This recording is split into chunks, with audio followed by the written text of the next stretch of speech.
Between Rounds Radio presents MMA Stories, the good, the bad, and the bizarre. Here is Monte Cox and Jeremy Horn. We're back again. It's MMA Stories. I'm TJ De Santis along with Monte Cox and Jeremy Horn.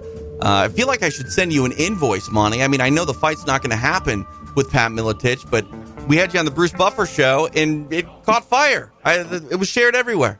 Yeah, you know, the odd thing is I'm not promoting it because we don't know when it's going to happen. So You hate to get people. We already said once April, then we said May, then It was June.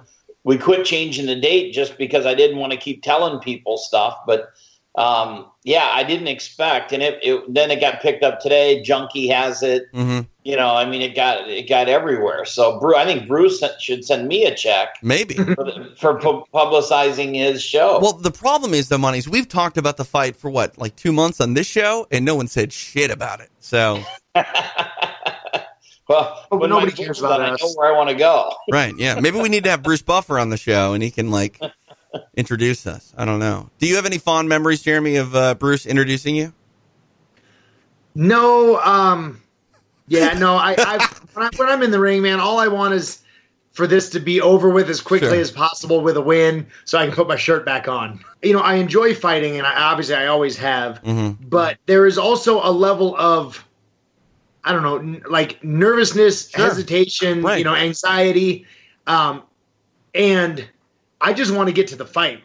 Like, I don't like the standing in the ring part where I get announced. Yeah. I would like nothing more than for, like, my opponent is in the ring, and I walk into the ring, and they lock the door, and the fight is on. The referee doesn't even say go. Yeah. As soon as I cross the door, it's on. Right. I don't like all the rest of that crap. Right. It always makes me a little uncomfortable, I remember Jeremy standing behind Buffer going, did I turn my Xbox off? Right. Yes. Yeah. I remember when Nogueira fought Fedor the first time in Pride, and Pride, when they had a title fight, they would play the national anthems of the countries, and they played the Brazilian national anthem for Nogueira, and either the CD just went into the next song, or it was 20 times longer than anyone imagined. But you can see Nogueira standing there with his heart on his chest. He's looking around what are we doing here? This is 7 minutes. It's it's funny because in MMA you have to go through the prep point in the UFC. You take everything off and you go in and you have to wait. It's you're going to cool down no matter what. In boxing, it's you can keep your robe on. It seems throughout the entire sort of introduction phase. But yeah. Well, isn't that part of why Matt Hughes would? I mean, that's what he'd get in and he'd walk from side to side. He'd get that good walk just to keep the blood moving and stuff like that. I've had people ask me, why does he do that? And I said, well, you watch wrestlers. I mean, wrestlers they walk back and forth, slap their legs, slap their face, but they're always walking and moving, waiting, keeping warm. And he just took it into the ring. It was pretty cool to watch him when he would start walking back and forth and with his head turned glaring at the opponent. Right. It was pretty intimidating. Or the back of Frank Trigg's head in case of that situation. I remember Tito would do those box jumps, and in his fight with Patrick Cote, he rolled his ankle on Rico Rodriguez's foot. Because back then, it's so weird when you look at the evolution of just the fighters and the athletes in the UFC when they enter the octagon. Around the Ultimate Fighter, it was, all right, go in there, maybe you have a hoodie on, you just take it off and you run in. No Vaseline, nothing like that, no real inspection. And now it's all right, take off your shirt, hug your friends and family or whoever's in your corner. Yep. We're going to do Vaseline. No one goes in the octagon with you, and it's this long process. Has Vaseline always been a thing in boxing? That's not new, right? No, usually in boxing you have a cut man in your corner. Right. And so the cut man, usually when you get in, he puts it on, and then the referee will come and check you. Right. But once that's done. But in MMA, they weren't using Vaseline as recent as 2005. Really? Yeah.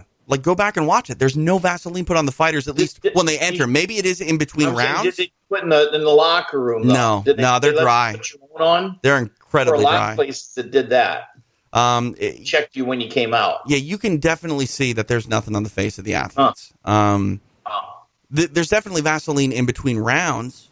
You know, they do that, but yeah, it was very just like, okay, let me check your fingernails. You have a mouthpiece, cup. All right, go.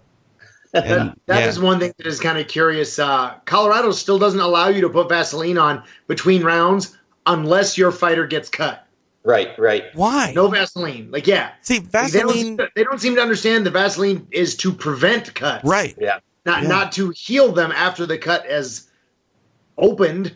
Yeah, that's bonkers. Like, I don't know. Colorado's odd in their commission. They've got a lot of things that are not quite right, and yeah. Yeah, I mean, here's the problem. The biggest myth, I think, in mixed martial arts is the unified rules, because they're not unified whatsoever. Right. I mean, literally, when the question is, okay, what unified rules of MMA are you using tonight? Yeah, which ones? Which version? That doesn't make any sense. I mean, I remember shows in the Midwest that didn't allow you to wrap your hands. It's like, okay, I understand. This show is all about grapplers. We're not going to let those strikers wrap their hands. Got it. Yep. I'm trying to think what state in the Midwest. There was a state that didn't allow it. It might have been Illinois for a while that just said no hand wraps. And then they finally came out. They said, well, you can go around the knuckles, but not through the fingers. They had all these different what you could and couldn't do and how much you could do and all that. And they don't realize all you're doing is trying to keep them from breaking their hand. Yeah, like I assume they had boxing, right? They had to allow boxers to wrap their hands. We had a heck of a time in the Midwest between boxing and MMA, all the different types of how they treated us differently. You know, the places that really like boxing, they gave us a bunch of trouble. Illinois, for example, would if a license for a boxer was $25, we were $100. Wow. If all that kind of stuff. It still goes on. Yeah. And we found out in Iowa that all the money, this is back in the early days, all the money they were collecting from MMA taxes was being given to boxing to run the Golden Gloves. That's how we were funding boxing. Wow. And that's why I said, well, wait a minute, why can't we let them fund themselves? Right. And why can't we take some of this money and help out, with some amateur stuff? Sure. Maybe some free seminars, something like that. Developing the sport. But you know how it is when you get into politics, and now you're trying to take money from something that already has been getting it, and they don't want to give it up. No, of course not. No. But that was when we were doing 5 boxing shows a year in Iowa and 200 MMA shows. We were paying for everything for boxing. That's why I feel like the idea of unregulated MMA kind of gets a bad connotation with it. And I feel like promoters sometimes are better governing themselves in certain jurisdictions. I'm not saying that they should have carte blanche to do whatever they want. There should be oversight when they can. But there are a lot of commissions that just show up and go, whatever you want to do, just give me my money, please. Like, I need X amount of fighter licenses, X amount of corner licenses. And, we got a doctor here somewhere. Go. Yeah. Like, all right, that's not. Well, last time I checked the numbers, Idaho, an amateur license is $150. Is it 2 year? No, it's 1 year. Really? A lot of times the big ones will be 2 years. Oh, and for amateurs, they require like all the standard medicals, but I think they require some other stuff as well. Jeez. So yeah, it's ridiculous. This is what's crazy to me. There are some commissions that require your medicals to be done in the same state. Like for a big show, like when you're coming in, like that's next to impossible. Like now I got to come in, stay an extra day, go find a doctor. Like why? Well, Texas, everything has to be done on their forms. So on their pieces of paper. Yeah, it's got to be. So even if you just fought a month ago in Vegas and got it done, it's no good. You got to have it transferred. So I've got a guy that we just got him into the Contender Series. And they sent me a bunch of applications, the stuff for him. Mm-hmm. They were all Texas. His medicals were Texas forms. I called back and I go, hey, you messed up. You sent me a bunch of Texas. And they go, no, we do Contender stuff and other UFC stuff in Texas. So we just started doing them on their forms. Wow. Because of the way they make you change everything. Right. I mean, if it's done in their form and every other commission already takes that form, and you might as well take their forms, but they won't take anyone else's because they're Texas. And what's interesting is Texas technically doesn't have a commission. They have a Department of Licensing and Regulation. And forms. Yes. So that's the Department of give me my money because you're doing something in my state. Right, exactly. You know, I mean, I'm not saying that they don't have qualified individuals overseeing things. I'm sure they do. I don't know. I'll say it. Okay, fine. I mean, that's what Jeremy Horn is here for. He's going to sound the alarm when maybe I'm being a little bit too PC. All right, let's talk about. Oh, go ahead. Well, I was going to say one thing. You know, the other thing that commissions don't do from state to state is in most places you're not allowed to sell alcohol or anything in cans or bottles because they become, when you start throwing them, right, projectiles, it becomes dangerous. So almost most states, they'll say, no, but if you're selling canned beer, you got to pour it into a cup. But then you'll run into other places where, you know, I've gone watching a show and I see them handing out, you know, glass beer bottles. Yeah. And I've gone to the guy at the table and go, dude, they're handing out, you know, glass. And he's like, so? And I'm like, well, you know, if you get any kind of fight here or anything, they start throwing that. Yeah, it's nothing I can do about it. Right. Now we have makeshift knives, etc. Yeah. I remember going to a baseball game one time in Minneapolis, and it was bat night, and they wouldn't let me have my Aquafina bottle, but they just handed out 5,000 bats. Jeez. Like, this doesn't make any sense. So, all right, let's talk about something that I've been doing on my podcast lately. It's called the MMA 100, and basically it's a challenge to where I want you to tell the story of mixed martial arts. You have 100 spaces on a list, and you can't mention anybody that is not on that list in your telling of the history and the evolution of mixed martial arts, which it gets very interesting because 100 sounds like a lot. And then you go, okay, well, I'm going to, you know, start with, just say for the UFC, for example, I'm going to start with Campbell McLaren, Bob Meyerowitz, Art Davey, Horian Gracie, David Isaacs. That's 5. So the question is, if you're going to tell the story of the early part of the UFC, you can name all those people, you know, individually, or you're going to lump them in as Semaphore Entertainment Group. And again, that doesn't sound too complex, but when you start telling the story and you get to say women's mixed martial arts, it's like, where do you start?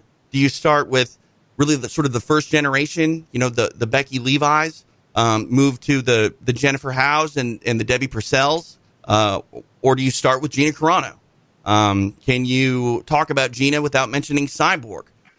What becomes very clear when you make this list and you start telling the story of mixed martial arts, you have to make the decision of, do I talk about Matt Hughes, or do I just not really talk about the history and the evolution of the welterweight division? If I don't talk about Matt Hughes, how do I make George St. Pierre's accomplishments mean anything? Do I talk about George St. Pierre? I think I need to talk about George St. Pierre. He's the first guy to be sponsored by Gatorade and get, you know, real mainstream sponsors and things like that. And it's like, you have to make a decision when you have this list of 100 of who you're just going to gloss over. And a lot of people, I think, find themselves at the end of it when they do it going, oh man, I didn't mention a lot of people that I feel like I should have. They're done, and it's like, I'm to the ultimate. Right, yeah. No, I mean, if you get too detailed, you won't even get out of the 90s before you're completely filled. And it's like, okay, well, I haven't even hit the boom period of the UFC. And I think it's interesting because this is an exercise that's going to be pretty telling, because in 15, 20 years, this list is probably going to be what people are saying when they're asked about the history of mixed martial arts. And, you know, one common name that I've talked to people about that doesn't make the list, but I think should, is someone like Travis Fulton. It's hard to describe the evolution of mixed martial arts in this country without spending a good amount of time on Middle America and the Road Warriors. And Jeremy Horn's on my list. I'm telling you, Jeremy Horn's on my list. I debated that, but Jeremy Horn has to be. The record's too good. Well, and I think Jeremy's on before Travis Fulton. 100%. And that was my thing. I was going to talk. They went two different directions. Right. I mean, Jeremy has a third of the fights, but 10 times the real fights. Right, 100%. And that's kind of what I was saying. And I think you tell the story of Travis Fulton by saying the name Jeremy Horn. You say Jeremy Horn, you know, was a road warrior in a sense, but didn't take easy fights. At least not as many easy fights. There were some easy fights, let's be honest, but not as many easy fights. absolutely. Yeah, there was that Aaron Brink one where he tapped before you put from the choke before you actually put it on him. So, little side note there, Monty. I know you remember this. We were talking to Aaron Brink after the fight, and nearly word for word, he said, I just really don't do well getting hit. I think I'm going to retire from MMA and try boxing. He was brilliant. I don't do well getting hit. I'm going to give up MMA and try boxing. But I mean, that also sort of tells you kind of like what MMA was for a lot of people. Like if you were a really good, kickboxer, but didn't fare well against other, superior kickboxers, it's like, all right, well, I'm going to go do MMA. And it's like, that's not really a good idea either because you've never wrestled in your life. But, right. you know. And the only thing that worked is if you were a decent boxer not making money, right, you could go to kickboxing and do better. Yeah. And that's why kickboxing said you got to have 7 kicks and all that, because the boxers would just come in and not kick. They were just better boxers. And so they brought the kicking rule and all that. That's another thing, too, that I think I sort of cite Jeremy as, because you need to tell the evolution of mixed martial arts fighters as a whole. You started as a specialist, and then you see the generations move into the overall well-rounded fighters. Every time I say this, I cringe a little bit because it sounds disrespectful, but I will say it to your face, Jeremy. I think you were good at everything. You're great at nothing, but you're good at everything. Absolutely. That's one of the things that I tell you what, I would agree with that, with the exception of I am great at not getting hurt. 100%. That's what you are truly great at. If there was a hallmark, it's Jeremy Horn doesn't generally get hurt in fights unless you pull your groin. I disagree a little bit. I think Jeremy's ground was revolutionary. I mean, you had guys like the Nogueiras who he couldn't do anything to him, and they would go, sure, man, he's so good on the ground. I mean, he really was. He taught everybody at the gym, and he came up with his own stuff. I mean, he created the horn, the pressure on the head and slamming the elbow down. Right. I think in the ground that I would say he was really good at, and everything else he was adequate. Man, I mean, adequate's a good word. I was decent enough to not get hurt. I think you gave him a bigger compliment than I did, Monty, and then you kind of like muted it saying adequate. Yeah, like I said, he's good. He's good at everything, not great at anything. Jeremy was never a great striker. I mean, he didn't really want to be. Wow. His wrestling was okay, but he's not going to out wrestle wrestlers. But he had that fear. Everyone was so afraid of getting taken down and ended up on the ground with him. It made his striking more effective, and it made made the wrestling even harder. I bet Forrest Griffin thinks he's pretty good at striking. I'm just saying. Well, that's one of the things that I've always tried to instill in people and encourage in people. You see the modern day fighter now today where, they don't want to be on the ground at all. They spend all their time trying to sprawl and be good on their feet. Right. And they don't seem to understand that when you do that, you're flat out saying to your opponent, hey, man, you don't have to worry about it. I'm not going to take you down. Yep. I mean, so that's one thing. That guy has less to worry about coming from you. That's one thing, too. I think that the monetization of one's skills has sort of made that style of fighting evolve more. I think Mike Goldberg coined the term for Chuck Liddell, wrestling in reverse. Using your wrestling game to stay on your feet. And, I mean, there are a lot of fights in the UFC that is 100% that. And you look at some of the really great wrestlers that have come into mixed martial arts, and they just spend their entire career striking more than anything. Josh Koscheck sticks out as that. Tyron Woodley has turned into that in the latter part of his career. Anthony Johnson was a junior college national champ, right? Right, yeah. I called Quintet, the grappling event, at the end of last year, and Anthony Johnson got to really show off his wrestling ability. He didn't take anyone down, really, per se, but he was not taken down. And that was, I mean, that's one thing. Mixed martial arts is kind of the level playing field of everything. And you can be a world-class wrestler, and all of a sudden your wrestling game doesn't work as well because you're worried about getting hit in the face. I think about someone like Sean Shirk, one of the better, if not, for his time, elite, I'll say elite wrestlers in mixed martial arts. I don't think the guy even made it to state in Minnesota. You know what I mean? Oh yeah, he did. Did he? But he never wrestled college. Yeah, that's what it was. He never wrestled college, and that wasn't really an option. George St. Pierre. They talked about George fighting or wrestling on the Olympic national team for Canada, and never wrestled until MMA. Right, and it's just like, what are you talking about? Like, that's bonkers, but that's what MMA really is. Getting back to it's certainly a lot easier to learn to defend takedowns and take people down in MMA because of all the other aspects than it is to go out. Like he took Matt Hughes down several times in their last fight. Yeah. But if it was a straight wrestling match, right. I don't think he does that. No. That Shirk and Hughes fight is a lot better than a lot of people remember. I mean, it was one-way traffic. Don't get me wrong. But it was 48-47. Right. All three. And that's what's funny. It was one-way traffic in my eyes, but Shirk did win two of the 5 rounds. And won the last 2. Yeah, and I mean, Hughes, I don't know. There's a lot of rumors about how hard Matt trained for that fight. I don't know if you guys want to elaborate on that, but I heard it wasn't much. He had to train more than he did for Newton the second time. How much did he train for Newton? 3 days. Perfect. I'm not kidding. But, I mean, that also goes to the legend of Matt Hughes. I was so mad. I mean, I'm calling him up and trying to get him to come down, and Pat's stomping around, and I don't understand him.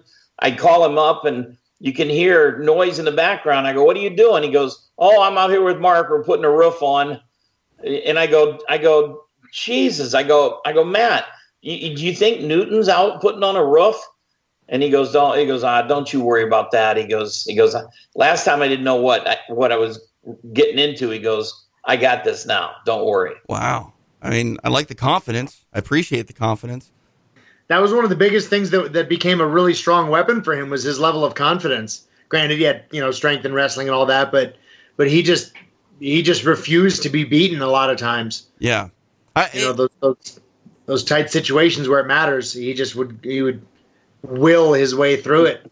I don't remember what fight it was. It might have been the first Trigg fight, but I called him to do an interview. We had an interview set up, and like a little kid answered the phone. I'm like, "Do I have the right number?" He's like, "Are you looking for Matt?" I'm like, "Yeah." "Is Matt there?" He's like, "Oh no, he's out in the combine." So it's like he would be training for fights in the middle of like harvest time. Like, He didn't train much, and that was, he knows that, that was one of the beefs against him was that as far as the gym had guys getting ready to fight all the time, and he wasn't there. But then when it was his turn and he'd show up, he'd be like, "Hey, let's get me ready." And they did, because everyone looked up to him, and he was, put him on the map and everything like that. But he trained as little as he needed to. Yeah. What was Matt like in the gym, Jeremy? Like in sparring sessions, was he, similar to what he was like in the octagon? Because they say there are, gym fighters that almost like surpass what they can do in an actual fight. They look like world beaters, and then they go out and fight and don't look all that great. We know Matt Hughes was a world beater inside the octagon, but what was he like in the gym? Very similar. On the ground, obviously, is where he really excelled. So we would train in kind of different mentalities, I guess. Some days we'd go in and it was basically a fight, and it was, bring your A game, and we're just gonna train hard, and you get to just win. And then other days it was, okay, I want to train off my back. I need to improve this. We're gonna go a little lighter, and we're just gonna work on learning. And so obviously on the days when it was a fight, he was real hard to deal with, like what you'd see in the octagon. But the other days he was an open book. He'd be like, "Okay, show me how to do this. How do I do this? I'm on my back and I can't get away. What do I do?" He's real open-minded about learning, and he really did like jiu-jitsu a lot. So we actually had more days like that than we did where it was a fight. That's from the technical standpoint. What was it like, though, when it was like, okay, you need to go run, you need to do your cardio? Did he do that, or was he able to kind of call upon that like farm, conditioning? Well, a little of both. I mean, he's always been a guy that was very physically minded, so running and lifting weights to him were fun, and that's the kind of stuff he did. Plus the farm life kind of helped keep him sharp and in shape, so he was always strong, and he's always willing to work hard. Those are the kind of things he enjoyed doing. Mm-hmm. Yeah. All right. So he would, when he would first show up, when he'd come back from Hillsborough, I mean, the word would get out. Matt's back, and that meant you got 3 days while he's out of shape. 3 days, you can come in, and if you're ever going to get on him, you're going to get on him now. Right. And that was Pat. Pat was like, let's go. You know, because in 3 days he was amazing. In 3 days, he's back to fight shape. Right. I never seen anything like it. He just, well, he used to tell me someone said he used steroids and stuff, and that wasn't something Matt was into. And he goes, look, he goes, I'm not saying that I'm perfect or anything. He goes, but I don't strengthen and endurance and stuff I have. Right. He goes, give me something that gives me stand up. He goes, and get me the needle. He goes, if I can improve my stand up, I'll do it. He goes, but I don't need what they're selling. Man, I would love to be able to inject technique. Give me that. Yeah. Well, that's the thing that a lot of people didn't understand. When Matt was not at the gym, it's not like he was just laying on the couch getting fat. Right. He was at the farm working hard. So his physicality was, he would still be at 80% of fight ready physicality working on the farm. Yeah. So then it's time to just tune it up a little bit. That's why you only had a couple of days to get him when he's soft. Right. That's when he lived with me, for over a year. I mean, it was crazy. I've never worked so hard because of him, because he doesn't let you do anything. Let you sit. Right. It's like, what are we gonna do? You want to put a deck on? You should see the deck that these guys built on the back of my second house out there. Remember that, Jeremy? Oh yeah. You could play basketball on it. It's the biggest thing. We just overdid it. Right. Sure. And all the fighters did it. I mean, Mark came up and helped, and Matt and Jeremy, everyone came and helped. We poured the cement for the footings and everything and built this gigantic deck, but that was just Matt being bored. He'd get up and go, what are we doing now? What are we going to do? Yeah. Let's do something. What do you need? That's one thing that I think you can really tell when you look at fighters and also, farm kids. When you grow up, your body develops a certain way. Like you can see a person, for example, and kind of go, oh, that guy must do Muay Thai. Like he has a Muay Thai body, or he's got jiu-jitsu body, or that kid's a wrestler. My favorite thing to do when I would go to Iowa, just go into any convenience store and just look at everyone's ears. Because it wouldn't be long before you found cauliflower. Yeah. Yeah. Except my wife's family is from Iowa and doesn't know who Dan Gable is. I don't know how that works, but I don't know how that works either. I mean, we just don't bring it up. We just don't bring it up. But yeah. When I moved to Iowa from Indiana, of course I'm all basketball. Wrestling's a punishment in Indiana. Right. It's like if you can't shoot, you got to wear a singlet and they parade you out in front of people and you got to roll around with another dude. Right. I mean, it's a punishment. Right. And so I moved to Iowa and I was sports editor of the newspaper, and there was one of those Legion. I can't think of what they're called. Not Foreign Legion, but the American Legion. I'm sorry, like an American Legion team. They had a get together, and the speaker was Gable, and I was gonna look him up and stuff. I knew who he was, right, but didn't know that much about him. And I went there and I hadn't looked him up, and I had to introduce him and stuff. It was brutal. And he finally gets up and he looks at me. He goes, "You don't have a clue who I am." And I go, "I know you like wrestling." Right. You're lucky. You're lucky he didn't call you a pumpkin pusher. I was called that in prison. Oh man, I don't even know when we're gonna go. That's gonna be a whole nother day. Like Monte Cox's survival guide to prison. I'm curious. Let's get back to the list because I think Matt Hughes is on the list. How do you? Let's just start with a simple topic. I already brought it up. How do you explain women's mixed martial arts and the growth and the evolution to someone 20 years from now? Where does it start? Because I made a very strong case for Debbie Purcell because Debbie had the Fighter Girls website, and that was where the community was made and really sort of like fights were made on those forums. And it wasn't like out of animosity. It's just, those ladies needed to get fights, and they would sometimes approach a promoter going, "Look, I've already got this person, willing to fight me. Can we fight on your show?" Yeah, my thing, the only knock on Debbie is she didn't fight much. Right. And she's in there for not her fighting contributions in my mind. She didn't really do anything. When it comes to just the fighting part, I really believe Jennifer Howe was the first really good female fighter. And, we went around. We went to Idaho to fight Neff. We went to Florida to fight La Rosa.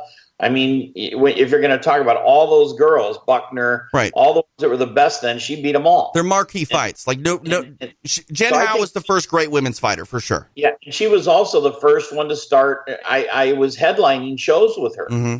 You know, I mean, there were almost nobody else had even female fighters, and she was headlining my shows. Yeah. So I think that's a good starting point. And I think Debbie comes in at the same time, just not as the fighter. She was the one that started getting the word out and had the site. And then Jennifer's the one that benefited from it, because we wouldn't have known about Neff and all these other girls, right?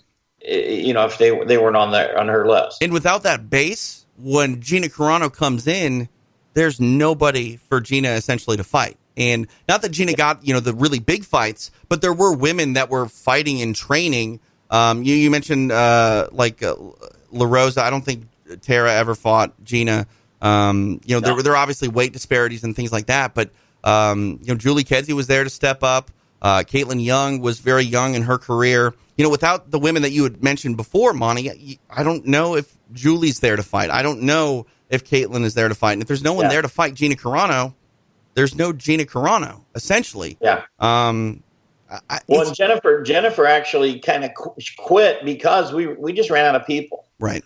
She was 13-0, and she quit training. She wasn't making enough money. She had to do all the training, and then the fight would fall through, mm-hmm. and it wasn't paying the bills. She needed to go, to concentrate on work and pay the bills, and so she would quit training, and that's how she lost the two fights she lost at the end. She ran out of gas. She's dominating those fights in the beginning, but it's hard to keep training full time if you never get a fight. The issue with putting some of those names, though, Monty, is, and granted, I don't think history will necessarily reflect this, but you have 100 spaces, and the more early names you put on, the less likely you are to put someone like Amanda Nunes on the list. Because again, we're talking about the growth of the sport.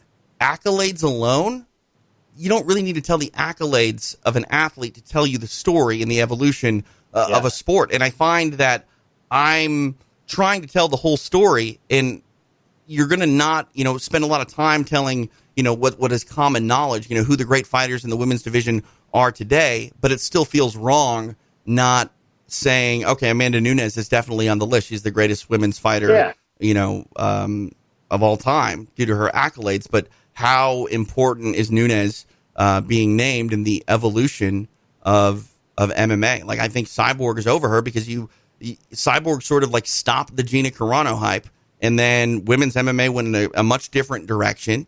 And then, Ronda comes in and makes it a big thing. So I don't know. How do you feel about it, Jeremy? Like, who do you think is definitely on the list and who isn't? Well, like I said, I agree. I mean, if we're trying to tell the story of the sport, then we really only need to include the people that affected the direction and the growth of the sport. I mean, there's lots of amazing fighters and lots of people that won titles and are champions that just took part in the sport, but maybe haven't necessarily changed the direction, right, or affected it that much. So yeah, I mean, somebody like Jen obviously belongs in there, and I agree. I mean, Amanda Nunes probably doesn't, because she just took part, and she's an amazing fighter, sure, obviously. But yeah, I mean, she hasn't done anything to, like I said, change the direction of the sport. Right. I mean, the one thing maybe somebody like Tito, he was one of the first guys to kind of become like a fan favorite pop star. Tito's icon, on the list. Tito's definitely on the list. Let me throw one at you, and this is sort of how I sort of kind of lumped a lot of the women in on my list. I put the name Jeff Osborne. Jeff did. I was going to say that. Yeah, on the Hook and Shoot show down in Indiana. That's where I agree. He loved the women fighting, from Japan, and so he tried to build that culture here to keep, an opportunity for women to fight. So yeah, I'd agree with him being on there as well. And you mentioned something that I haven't hit on, and that's the international feel. And I hate to say this, but there's only 100 spaces. I don't think I have room for Megumi Fuji, and that's going to rub a lot of people the wrong way. But again, there's only 100 spaces. Another name sort of linked with Jeff Osborne that I think may need to be on the list. I think if there was a list already, he's not on it because people forgot about the real Fight Island, which was Costa Rica. You let some news out the other week, Monty, about a huge fight offer to Matt Hughes. I think Calvin Ayre's on the list. Because of what he did with Bodog? Yeah, because Calvin Ayre is on the list because he was one of the first prominent figures that came in and was like, look, I have a ton of money, and I'm just going to blow it on MMA. And a lot of other promoters are like, I don't have nearly as much money as you, but I'm going to blow it on MMA. And then they were never seen again. But that's a whole era. Yeah. Any argument? No. Does Shannon Knapp has to be on? 100%. Yeah. Okay. Yeah. Shannon's on. I think as far as promoters go, there aren't many. I think obviously the UFC and Dana White and company are on. My question, if we're telling the side of the story in America, obviously you're going to explain some international mixed martial arts, but like when I explain Pride, how do I explain Pride? Do I just say Pride Fighting Championships, or do I get into the level of Saki Kabara, who obviously has done more since Pride? Or do I just sort of explain Dream Stage Entertainment and kind of lump Pride into it? Like, the rule is this: if the name isn't on the list, if I were to say Dream Stage Entertainment, I'm not allowed to say Pride Fighting Championships unless I have Pride Fighting Championships. If I want to explain The Ultimate Fighter, and I explain The Ultimate Fighter, unless I name Forrest Griffin and Stephan Bonner, the way the story would go was The Ultimate Fighter started in 2005, and on finale night, they had an amazing fight where 10 million people were watching for 6 minutes. Because, I mean, I hate to say it, Forrest Griffin, great fighter, UFC champion. Without Stephan Bonner, probably not on my list, because becoming the Ultimate Fighter and winning a light heavyweight title isn't enough to be on the list. But fighting Stephan Bonner and changing the impact and how the sport was received, that gets you on the list. Yeah, that's a good point. It's hard. And there's a lot of people that don't make the list that should. Like, I don't think Babalu Sobral makes the list. Babalu's a great fighter. One that I think is far overlooked already. I don't know. So what I really want is I want people to actually make their list, and I want to see it's going to be telling to me, I think, who really will be forgotten, who will be glossed over, or if we don't look at it and we sort of half-assed tell the story, when I get to Jeremy Horn in 20 years, am I going to say Jeremy Horn? Am I going to say Jimmy Horn? They might say Jimmy because they didn't write Jeremy down. You know what I mean? So, like, honestly, I think the list is going to be something. You have your top 100. Those people are in the story etched in stone. Your top 200, 100 down, you might have them told in the story, but like I said, they may say Jimmy Horn instead of Jeremy. Yeah. Monte Cox is on the list. I would say the same thing for me. I mean, what I did for 9 years, I dominated, the managing and stuff. But how much? I mean, what's that really worth? And then as a manager, where does that, as far as the development of the sport, I would say I did more as a promoter than I did as a manager. Even had more success managing. Well, as a promoter, I was able to open up I think it was 8 states and all that, and get it. And the rules. I may have been. I wish someone could figure this out. I had to be one of the first people to do amateur MMA. I got to be one of the first. I mean, sure. There were some promoters that had fights that didn't pay people, but I wouldn't really call it manager or amateur. That's not why I did it. Right. I did it because I said, I came from boxing. Mm-hmm. I said, why are we? I'd look at these guys that wanted to come and fight, and all I had to look at was the Miletich school. Right. I'd look at these guys and go, oh my God! I mean, you're horrible. You can't fight. You're gonna come out and just anyone in blue jean shorts and boots are gonna come out and say, yeah, I'm pro. I go, no, this can't be like this. You got to have a place. And I didn't want to see people get the living bejesus beat out of them. Right. So I said, we got to come up with something else, and that's why I started the Extreme Challenge trials in like 87 or 97. And I said, this is, you come in, you sign up by weight, and you get a chance to see how you do against everyone else. And I decided we're going to do 3-minute rounds. I didn't allow knees to the head. I didn't allow any elbows, because my thinking was these guys are coming in for nothing, paying their own way. And I didn't want to send them home with a big gash on their head where they couldn't go to work. Right. And so I didn't think it was fair that to open them up to everything. Right. And I think that was a big problem in the Midwest. There were, like I said, there were a lot of people that showed up to a show, got a little bit too drunk, and went home with a black eye and an 0-1 pro record. And I don't know if they got paid, but it was turned in as a pro fight. And it took the longest time. Like, I know multiple people that have reached out to Sherdog over the years and went, look, this fight's amateur, that fight is pro, and it almost always was a loss on their pro record that they're trying to tell us is an amateur fight. But they weren't. No one brings up the others, but there are. I mean, for example, like the first 3 fights Sean Shirk has as pros were in my amateur show. Right. He didn't get paid. There was no, but that's just how they turned him in. Right. And then he had other fights that he got paid for that they put as amateur. Right. So he just said it kind of evened out. So I just don't. Yeah, I mean, my buddy has grappling matches in the Fight Finder. You know what I mean? Like, they just got turned in, and that was the thing back then. Like, Sherdog didn't have a way to delineate what was a pro fight and what was an amateur fight. It was just a fight, and for better or for worse, it started the evolution. And Monty, you're on the list 100%. I think you hit the nail. I would just keep saying the promoter aspect. When you think about development, even though that having a fighter in 61 out of 63 UFCs over 9 years is pretty crazy.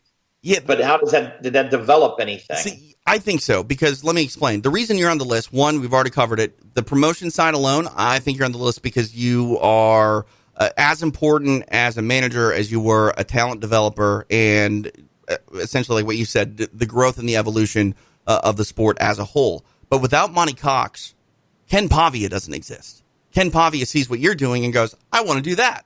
And then without Ken Pavia then myself. If I can take myself out and Ken disappears, that's well worth it.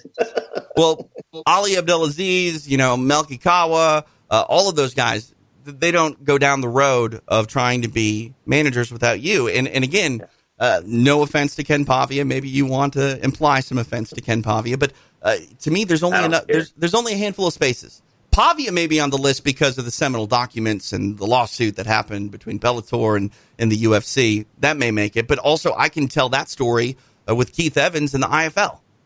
So is that even on there? I mean, the IFL's definitely on there. Is Keith Evans? Probably not. But like, again, when you just try to tell the history of mixed martial arts in this country, 100 is not enough spaces. When you look at the main promotions, like, I don't know what promotions definitely go on there. One promotion that I don't think goes on there that hurts me because I love the way that they did things was Shudo. Like, I love the class system of Shudo. The A class, the B class, and the C class fighters. It changed. I think we should do that here. Right, 100%. And then Pancrase probably doesn't either. See, that one was really hard because it's hard not to mention that Ken Shamrock had, experience and was working, simultaneously with Pancrase when fighting. Literally working. That's the key word. That is the key word. But it's like, I care about this stuff. I feel like I make too many inside MMA jokes that no one seems to understand already, and that's not going to get any better. And the only way that I feel like I can sort of change that is to try to tell everybody, more and more about mixed martial arts and get them to really understand. Because my big thing is, if you started following and watching the sport after 2007, Pride Fighting Championships is nothing more than a DVD or a link on Fight Pass. And you can appreciate it, but you didn't feel it. And like, I love watching old fights. I love watching old sporting events, but it doesn't feel the same. If there's a taped sporting event, even just 5 or 6 hours, and I still don't know the results, it still doesn't entirely feel the same. And I think that sits in the memories and the understanding of people as well when they come into the sport much later. Yeah. Well, you missed the part where, you think the UFC is this huge mega billion-dollar deal, but man, I clearly remember going to shows and there's 1,500 people. and going, how long is this going to last? Right. How long can they keep drawing less than the Extreme Challenge was drawing?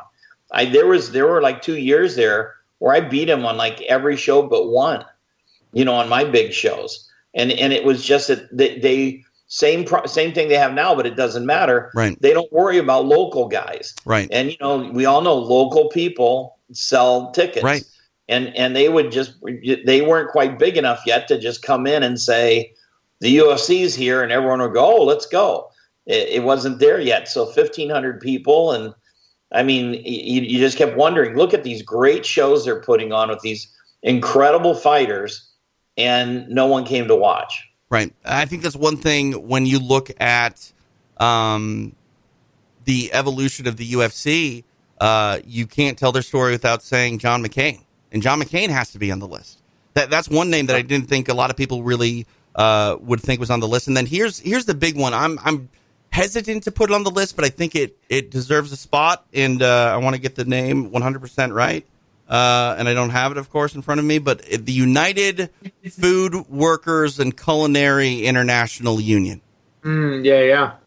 You don't get into New York for a long time because of that union. And, didn't those same people give a lot of crap to the UFC in Vegas too? Yeah, because the station casinos weren't union. I think they actually are now. I think that actually happened the late part of last year. And, I mean, that has been a confrontation that goes back, I think, well over a decade.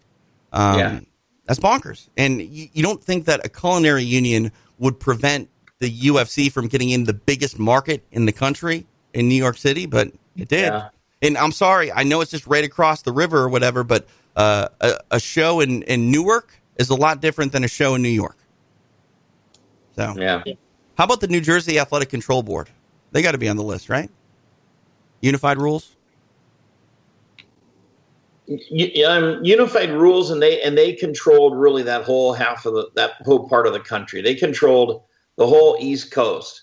Anyone else that was doing it would talk to Nick Lembo. Right. And ask his opinion and how are you doing these things and stuff. So they definitely had because they had a lot of boxing, because they had Atlantic City, they were looked up to. That's why people know Walt Hazard and stuff like that. That they know the names because of boxing. And so when they were one of the early ones to embrace MMA, and that in the East was really they were the last part of the country to grab it. Yeah. They really were hesitant. Well, let me pose this question to Jeremy. Is Donald Trump on the list? Think about it. Think about it.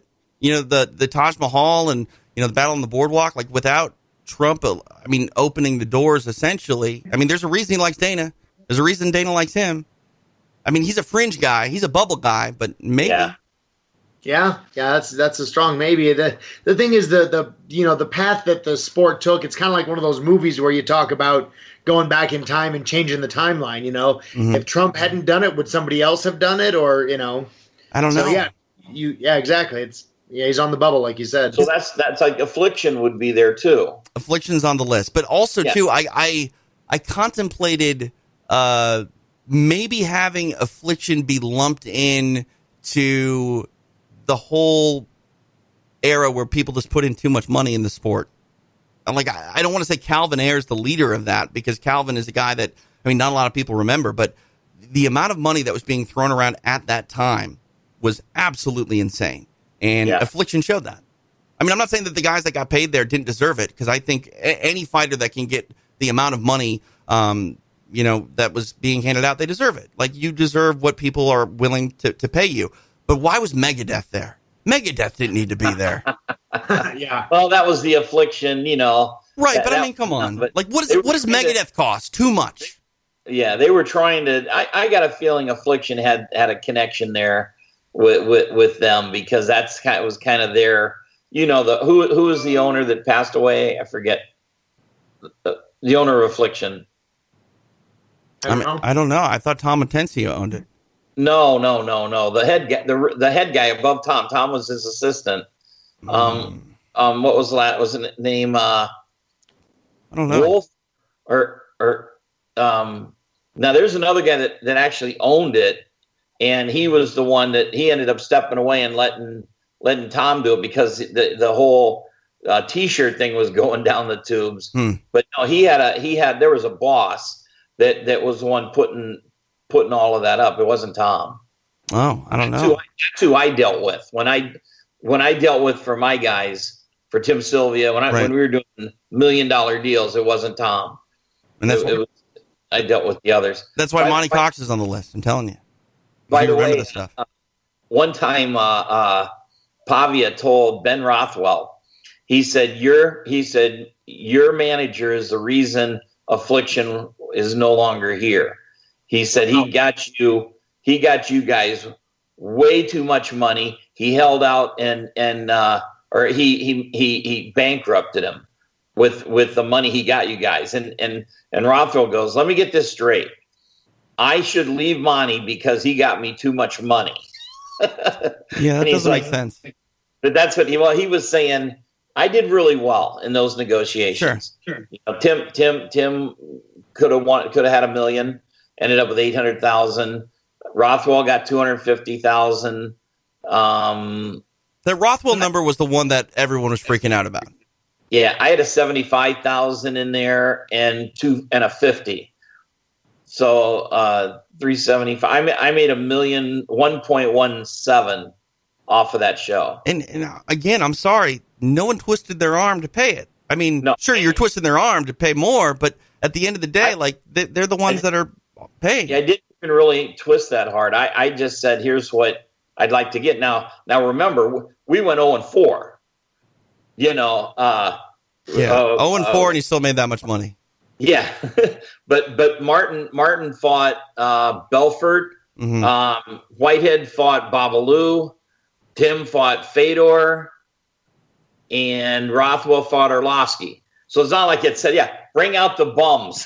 Right. That makes it seem a bit more reasonable pay scale. Yeah. Well, they said we need people to fight these guys, and I had a pretty good idea what those guys were getting. And if we're going to go out and fight someone who's obviously favored over all of the guys, we got to get paid for it. Yeah. And they didn't argue. They were hoping that pay-per-view was going to really go. That is one thing too. I mentioned Babalu a moment ago, and sort of the evolution of the sport. One thing I would consider putting on the list that maybe I hadn't yet was not necessarily every fighter in the tournament, but the Global Domination IFC tournament. To me, it was the last modern. I mean, it was the only real modern one-night tournament with the full old school rules. We're never going to see a tournament like that where, I mean, I believe I'm right. Wasn't every fight 3 5-minute rounds? Yeah. Like, no commission is going to stand by that today and go for it. And the amount of money. They were all 3. I mean, I know the final was with you, Jeremy, but you finished the guys, early in the other two, but were they 2 5s and then 3 5s? I don't think so. I'll have to look it up. All 3 5-minute rounds. Yeah. Wow. And I mean, when you look at Babalu, he went the distance on a couple. Yeah. Going into it. So he had all that time in that you didn't. He had 6 rounds going into the finals with me. In the finals, I think went 14 minutes and 30 seconds. Isn't that what it was? Yeah. Yeah. Exactly. But Babalu looked like he's on The Walking Dead. Here's your $50,000, man.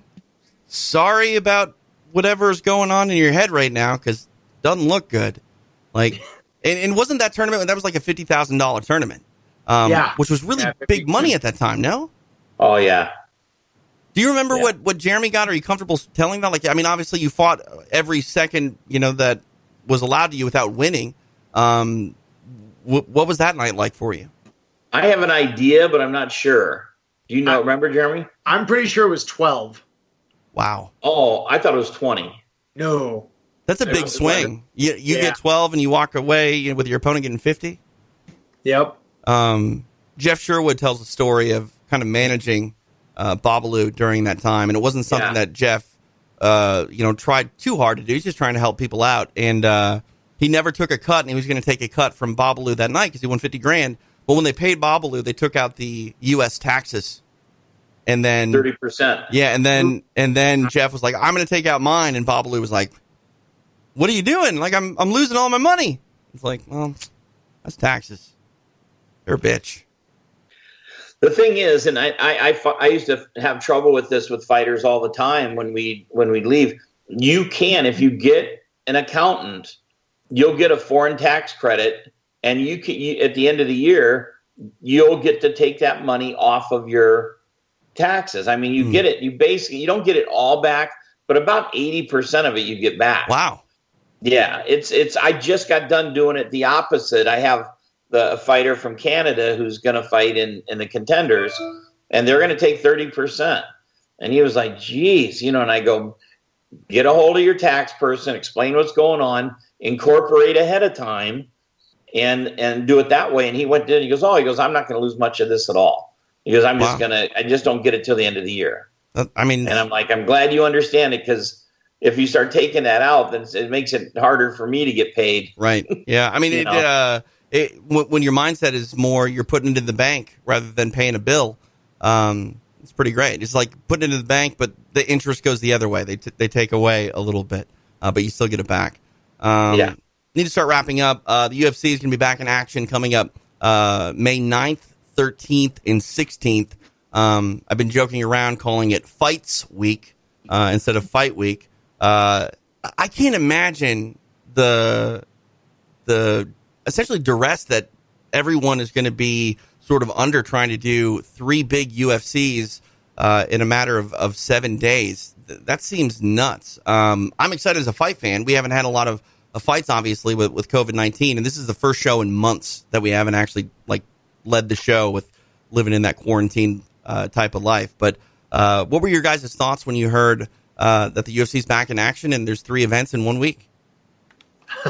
I'll wait till it happens before I don't count your chickens before they hatch, so to speak. I'm really hoping we get back to normal life here soon.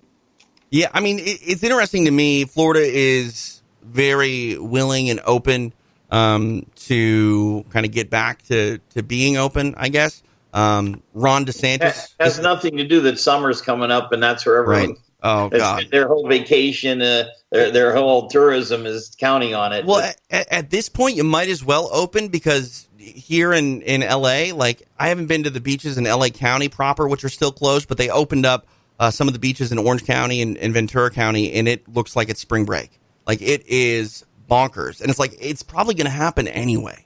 You know what I mean? I'm not saying that you should just let it happen, but at the same time, it's just look, you can only do so much. I guess try to enforce distancing and things like that, but people are going to go to the beach when it's 90 degrees and the ocean's right there. It's just a thing. Yeah. But it just comes down to the people who are most susceptible. They need to make a decision. I mean, I think it's time. We've gone far enough. I think people need to make their own decisions now. Right. I mean, if they told me that I was opening up May 1st and I had a May 16th, I'm not doing it. Right. I mean, I'm like I said, I checked too many boxes. Right. I'm going to wait a while and see what happens. Yeah, I think that's the big thing. Worth it, I think we need to wait. When we open or whatever, there's still going to be a 3 to 6 week period where it's okay, we're going to find out in that time if this was a really bad idea. But no, I mean, the UFC's good to go. It sounds like Ron DeSantis, no relation. I do call him Uncle Ron, though, as a joke. Has been very adamant about making accommodations for the World Wrestling Entertainment. They have a performance center there, closed door events have gone on there. It sounds like the UFC will be doing a closed door event in this. I think it's a hockey arena. I think it's where the Florida Panthers play. Don't quote me on that, but I think. But I think it's going to happen. I'm just curious. Not all the fights have been announced. A good chunk of them have been announced, but I don't know what it's going to be like for these athletes that are fighting at the highest level. Do I want to take a fight on 2.5 weeks' notice? That will not. I mean, that's one thing that people don't really, I think, take into consideration. You lose a fight in May, it affects your paydays in perpetuity, essentially. Your elevators will go up and whatnot. But yeah, it affects how often you fight. I mean, USC is very reactionary. I mean, you got people that wait 6 months for a fight, and you got other people that win and they put them in a month later. If you go in and perform and they think you're hot, it changes everything. You lose and you're put back in the rotation, which could take a long time. Well, not to mention, if you're not prepared, you're just more likely to get injured. And if you're injured, then, I mean, you take a fight on 2.5 weeks' notice because you're itching for a fight and you want to get paid, and then you find yourself, not fighting for another year or a year and a half, or, God forbid, getting cut. It's a very big decision.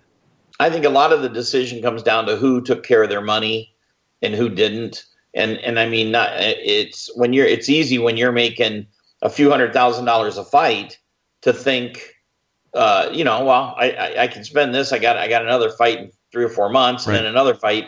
And then when you're spending it, all of a sudden, when that's not coming in, even the people that you can say, how can you be broke? You made $600,000 this year. Well, that money goes fairly quickly when you expect to make it. Right. Yeah. How many active fighters do you have, Jeremy, in your gym?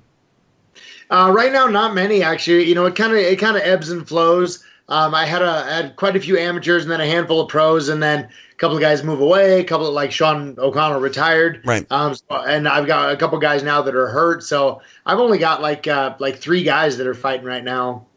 I'm sure, it's different for every fighter. I mean, probably some established fighters just want to get back to work as well. But I think, the hungry fighters, the ones that aren't at the tippy top tier, they're probably more willing to get out there and mix it up because, they've got nothing to lose, essentially. But, there's also a lot of guys that just got into the UFC, maybe fought twice, right, and they won them both, and they see where this is going, so they quit their job. Right. They put everything, it's time to go all in, and then all of a sudden there's no fights. Right. So those people, they got a family or whatever, that, it's crazy how this affects everybody. The big one, I think, is Tony Ferguson fighting Justin Gaethje. It's the main event coming up on May 9th. Tony Ferguson was supposed to fight, obviously, earlier this month. He's supposed to fight, Khabib, and then that got changed, and then it looked like it was going to be Gaethje in Lemoore, California, at the Tachi Palace Hotel and Casino. That got shut down. Tony still made weight on that day, which is bonkers, but that tells you who Tony Ferguson is. And now he's fighting again on May 9th. Jeremy, do you have any hesitancy knowing that Tony went through a weight cut a couple weeks ago and is fighting? Like, obviously he didn't fight, but that's a big toll on your body. Cutting weight is a huge deal. Yeah, it is. But, I imagine that, he's got a strong wrestling background as well. Wrestlers cut weight every week during the season, so it's not great for you, but if you do it properly, it's manageable. And I imagine with Tony's mindset, he did it properly. I don't see any problems there. What if one of your students wanted to do that? Would you be like, don't do that, or would you allow them to do what they want? It would depend on how much weight they're cutting. If it's somebody that's, trying it out for the first time, a lot of times when we have guys fighting and they're starting as an amateur, if you weigh 193 pounds, I'll have you fight at middleweight. Right. But in reality, at the higher levels, if you weigh 193, you're a welterweight. Right, yeah. So I would tell them, go ahead and cut weight. You're only cutting 6 pounds. It's not that big a deal. Or 93, 7, 8 pounds. Sure.